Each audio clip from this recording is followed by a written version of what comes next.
اور سنیں ہمارے اوپر پابندیاں لگا رہے ہیں, ہم امریکہ بھی نہیں جا سکتے. طاہر صاحب ہماری ایلیٹ کا کیا بنے گا؟ ہمارے تو بہت سارے پیسے وہاں پہ پڑے ہوئے ہیں, ہمارے بیوروکریٹوں کے, ہمارے لوگوں کے, وہ سارے ڈالر بھی وہاں پڑے ہیں. یہ پاکستان تمام چیزیں دے چکے ہیں, بیچ چکے ہیں. کس کو؟ انڈیا کو. انڈیا کو. یہ پاکستان کا نام طاہر صاحب یہ ٹریول بین میں کہاں سے آ گیا؟ اچھا, مین وائل پاکستان میں دہشت گردی کی لہر جیسے ہم نے تذکرہ کیا بڑھ چکی ہے, پہلے سے اٹیکس بھی زیادہ ہو چکے ہیں. افغانستان میں افغان طالبان کی حکومت آنے کے بعد TTP کی کارروائیاں پاکستان میں بڑھی ہیں. یہ جو بنو اٹیک ہے اس نے ہلا کے رکھ دیا ہے, اور اس کی جو ذمہ داری ہے وہ ایک غیر معروف تنظیم قبول کرتی ہے. اور ابھی آپ نے دیکھا جس طریقے سے یہ اٹیکس ہو رہی ہیں اور سوئسائڈ اٹیکس بڑھ رہی ہیں, تو وہ تو اب نظر آ رہا ہے کہ دس از گوئنگ اپ. مگر یہاں سے آپ کو کوئی کنسرٹڈ ایفرٹ نہیں مل رہی, آپ کو نظر نہیں آ رہی نا. اور باتیں ہو رہی ہیں جی نیکٹا یہ کر رہا ہے, نیکٹا وہ کر رہا ہے, بٹ آن دا گراؤنڈ آپ کو نہیں نظر آ رہا نا این اٹیمپٹ ٹو سارا کچھ. یہ وہ کر جاتے ہیں تو پھر آپ بھاگ دوڑ تھوڑی شروع کرتے ہیں, اسٹیٹمنٹس آنے شروع ہو جاتے ہیں کنڈیمنیشن کے, مگر کوئی پریمپٹیو قسم کی کوئی پالیسی ابھی نہیں بنی یہاں.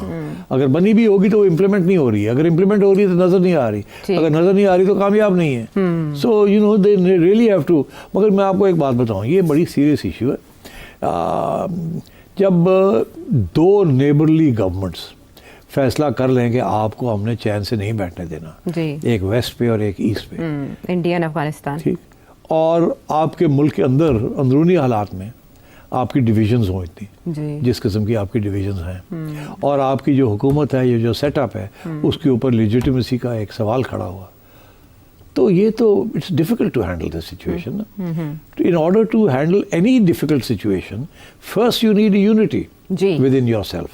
You need a unity, then you need a unity command, not just an agreement کہ we are all agreed, کوئی لڑائی جھگڑے ہم نہیں کر رہے, but you also need a unity of command. Then you also need to take some very drastic actions. اب یہاں کیا کریں گے؟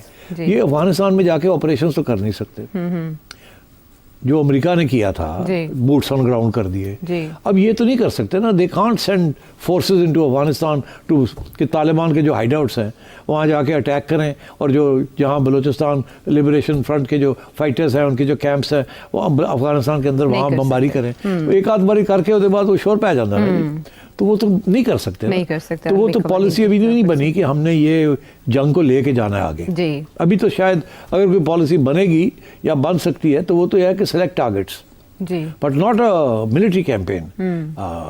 تو وہ پرابلم ہے نا. تو اب یہ کیسے اس کو ڈیل کریں گے؟ بلوچستان لبریشن فرنٹ جو ہے وہ تو اب سیپریٹسٹ آرگنائزیشن ہے, aided and abetted by foreign powers. یہ تو اس میں اب کوئی شک نہیں ہے. ان کے گریونسز بھی بڑے بڑھ گئے ہیں, سول سوسائٹی ان کی جو ہے وہ بھی ان کے ساتھ بڑھتی جا رہی ہے دن بدن, because of various issues like disappearances and so on. اور وہ انیویٹیبل ہوتا ہے, جہاں ملٹری آپریشن ہوں گے وہاں ڈسپیئرنسز ہوں گے.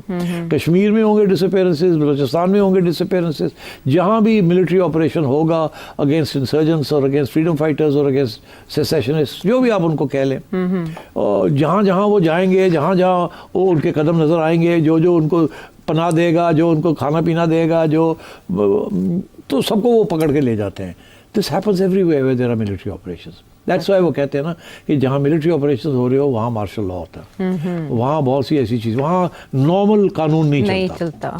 دیکھیے نا, ایک بندہ ہے اس کا چوتھا رشتہ دار جو ہے وہ بلوچستان لبریشن آرمی کا بندہ ہے, وہ آپریشن کرنے آیا with a group of people. اس نے ایک رات کسی تو رشتہ دار کے یہاں پہنچ کے اور کہا مجھے پناہ چاہیے, ایک رات روٹی دیو, صبح سے چلے جائیں گے. وہ نہ تو کر نہیں سکتا. اگر وہ نہ کرتا ہے تو وہ مارا جاتا ہے ادھر. اگر ان کو پناہ دیتا ہے تو ان کو پتہ چل جاتا ہے ملٹری اتھارٹیز کو, تو وہ کل اس کو پکڑ کے لے جاتے ہیں اور کہتے ہیں دس نا کون آیا سی, کتنے آئے سن, کتنے تھے, کہاں سے آئے تھے, آپ نے کیوں ہیلپ کی, اس کو پکڑ کے رکھ لیتے ہیں. تو یہ انیویٹیبل ہوتا ہے یہ. تو میں یہ سمجھتا ہوں اٹس اے ڈیفیکلٹ سچویشن. جب تک انڈیا پاکستان اور پاکستان افغانستان کے تعلقات کوئڈ پرو کو کے بیسس کے اوپر نہیں طے ہوں گے, اس وقت تک India will support secessionist movements and terrorism in Pakistan, and so will Afghan Taliban.